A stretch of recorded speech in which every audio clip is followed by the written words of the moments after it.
Hey, what's going on YouTube? And welcome back to Tech Conversations. I am your host Guillermo. It is May 2nd. Hope you're all having a great weekend so far. Let me know in the comment section below if you think tomorrow will be a red day or a green day in the stock market. Now in today's video, I want to talk about 5 common mistakes a lot of people make when selling options. And if we can learn how to avoid these mistakes, we can become better when selling options and generate some more money. So before I get into that, all I ask is that you guys hit the like button down below and subscribe, guys. It really helps out the channel. Let me know in the comment section below if you guys prefer to buy or sell options. So again, 5 different things to avoid here when selling options. Let's get into the first one. So I'm going to go over to NEO stock for this first one, and I'll head on over to the options for NEO stock. So the first one is choosing the wrong expiration date or choosing the wrong strike price. So let's start with expiration date. So let's say somebody wanted to sell a call option on NEO because they own 100 shares of NEO, and let's say they want to sell the $41 strike here, okay? So of course you can choose different expiration dates. Now NEO has weekly expiration dates, some stocks have monthly, some stocks have quarterly, but we're going to be focusing here on NEO, which again has weekly options. So if I were to sell this call on expiring on May 7th at the 41 strike, I'm only going to receive $73 for selling this call option. What a lot of people instead do is they'll go a month out to, let's say, June 4th, and they'll sell the $41 strike here. Why? Because the premium is higher, right? They're going to get $232 by selling this call option. So that's what a lot of people are doing. The problem with that, though, is that you're not actually making more money. And let me explain. If we look at this call option here that expires on May 7th, we take a look at theta, which is the main way that we're making money by selling options, right? We're making money from theta decay. Theta, remember, I mentioned this a lot before, theta is higher the closer that we are to the expiration date. Since we're a lot closer to May 7th than we are to June 4th, theta on this option expiring on May 7th is higher.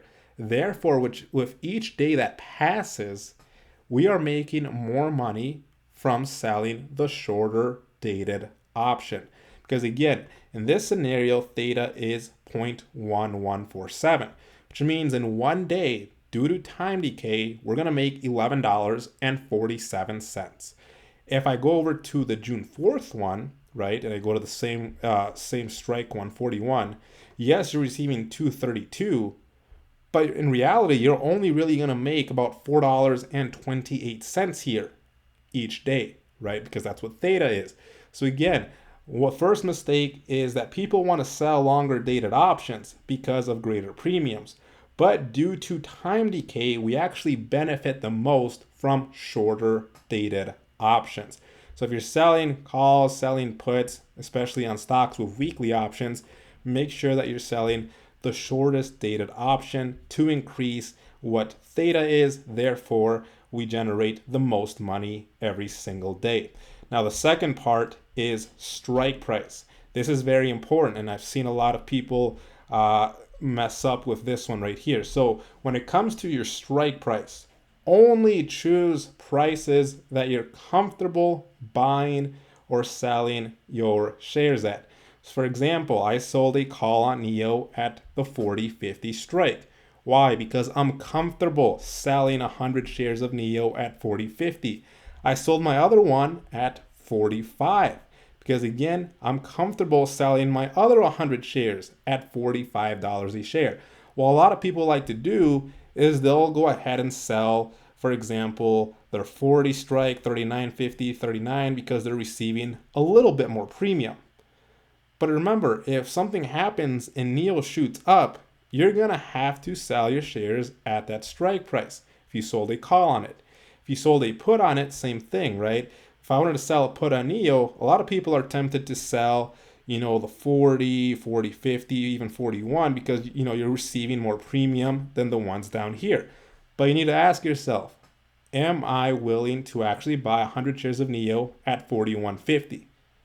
So make sure that you're only choosing strike prices that you're comfortable buying or selling your shares at, because you never know what a stock might do. A stock might run 30, 40% in one day. It may drop 20, 30% in one day. So that's the number, that's the thing when it comes to choosing wrong strike prices. Now let's go on to number 2, forgetting about dividends. This is a very important one. So let's go over to KO, Coca-Cola. Coca-Cola does have dividends, so that's why I want to choose Coca-Cola for this. So here's the thing, when it comes to dividends, and I'll go over to the NASDAQ.com here to see the dividend history for Coca-Cola.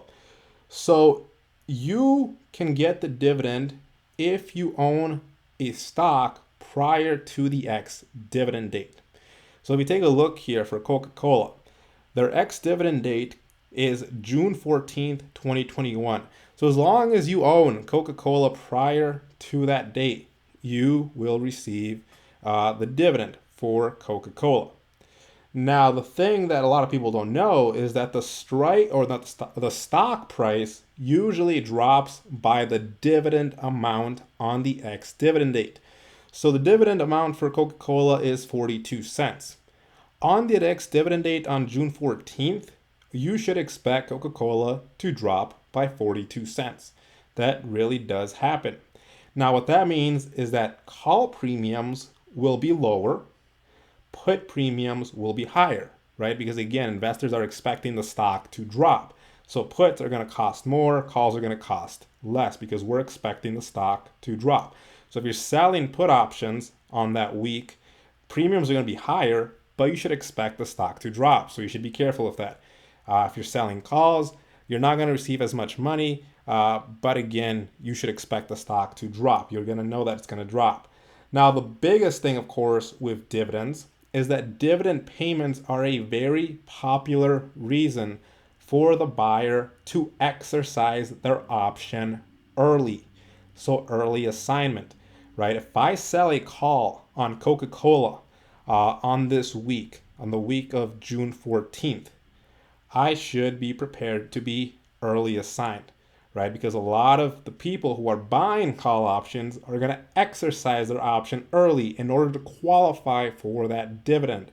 So whenever you're selling options on a stock, you should check the ex-dividend date.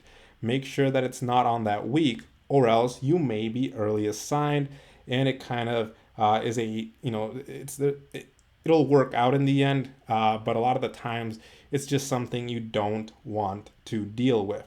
So always check the ex-dividend date on a stock. Understand that you will be, for the most part, if it makes sense, early assigned on if you're selling options on that week.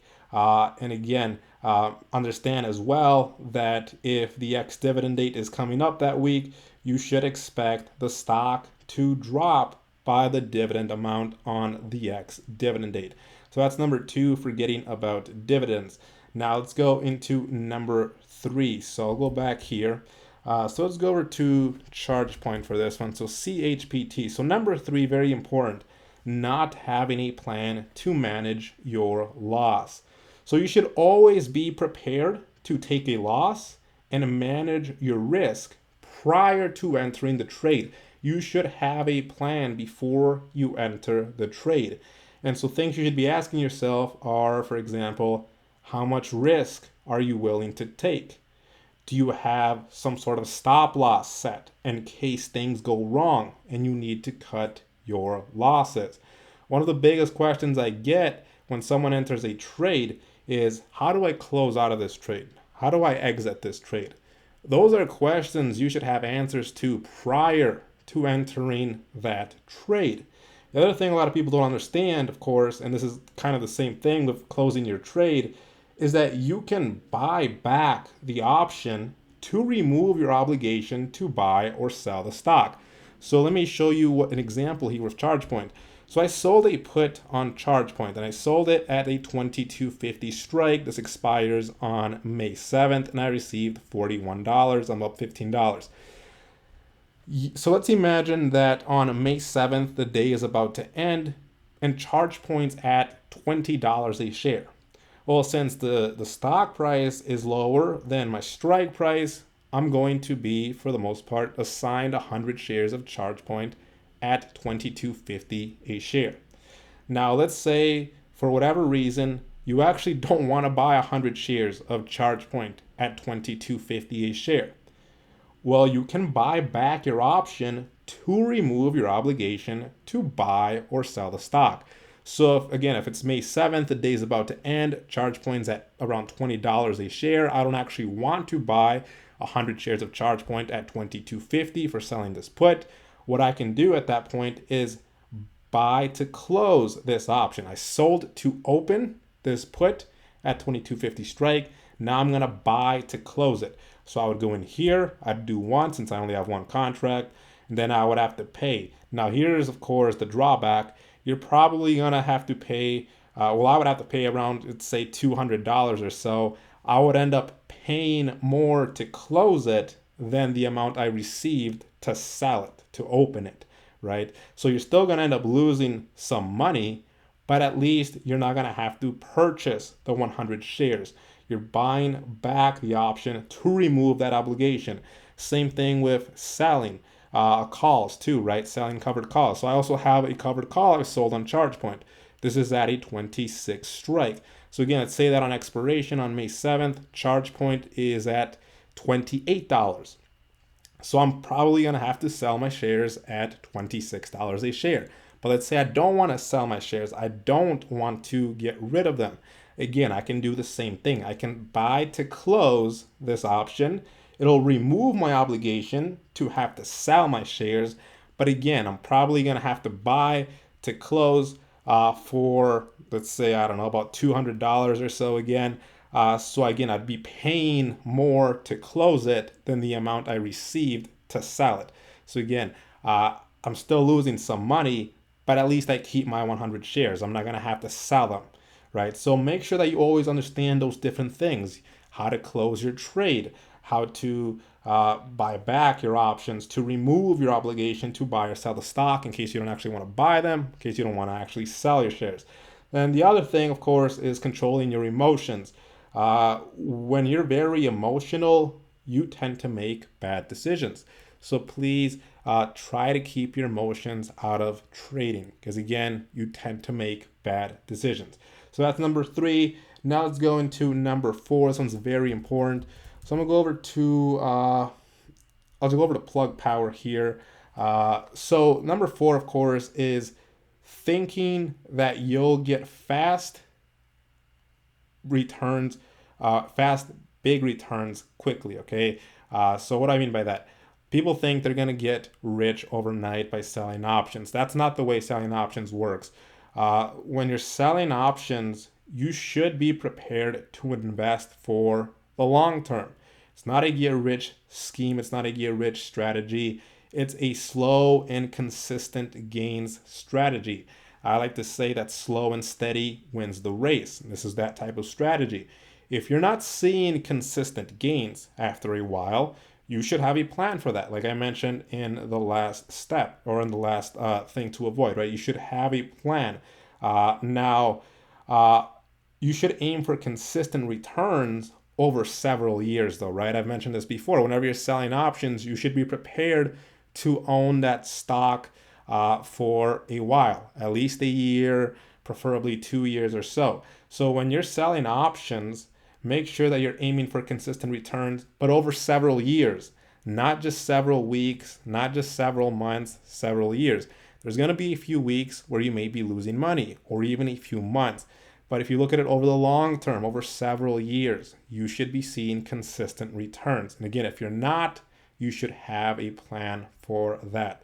So again, don't think that you're going to get fast and big returns quickly. It's just not going to happen, okay? It's going to be a slow but consistent gains. Slow and steady wins the race. Now, number 5 is going to be the last one here, and I'm going to use plug power for this. And this doesn't really apply to people using Robinhood, but a lot of brokers, you're allowed to do this.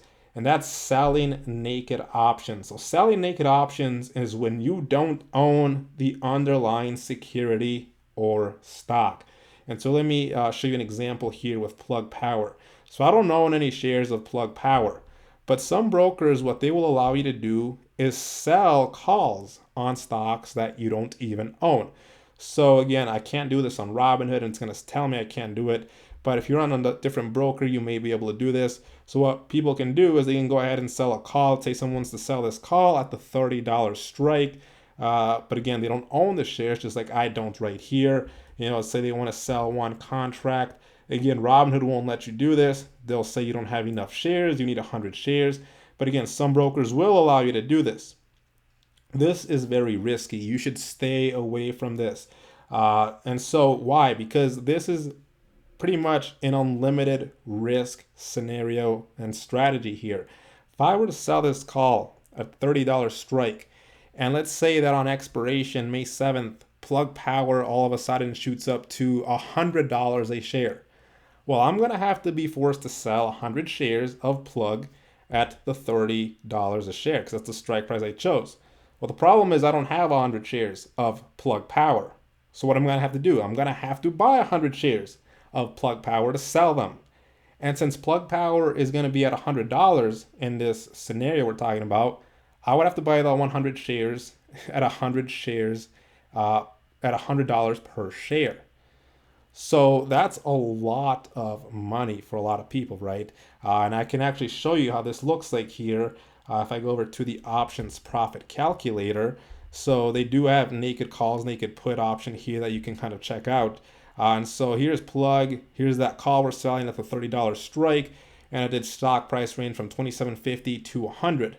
So again, if on expiration date Plug Power decides to go all the way to $100, I would actually lose about $6,900. And again, why? Because again, I'm going to be forced to sell 100 shares of Plug Power at that $30 a share because that's the strike price I chose, and Plug Power share price is currently above that. Well, I don't have 100 shares. I need to buy 100 shares, and the current price of Plug is $100 a share. So again, I'll have to buy 100 shares. Each share is $100.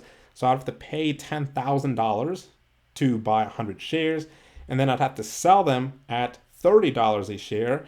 So I just paid $10,000, but I just sold them for $3,000. So now I'm down $7,000. But remember, you did receive $100 for selling the call. So 7,000 minus 100 is $6,900. So you'd lose $6,900. As you can see, maximum risk is infinite on the upside, right? The higher Plug Power goes, the more you have to pay to buy those 100 shares, and you're still going to have to sell them at that strike we chose, which in this case is $30 a share. So selling naked options, very risky. Please stay away from that. Again, that can't happen on Robinhood, but some brokers do allow that. So anyways, these are 5 mistakes to avoid when selling options. If you have any questions, feel free to leave them in the comment section below. Check out the Discord, link to it in the description below. Hope you enjoyed the video. Let me know what you guys think, and I will see you guys next time.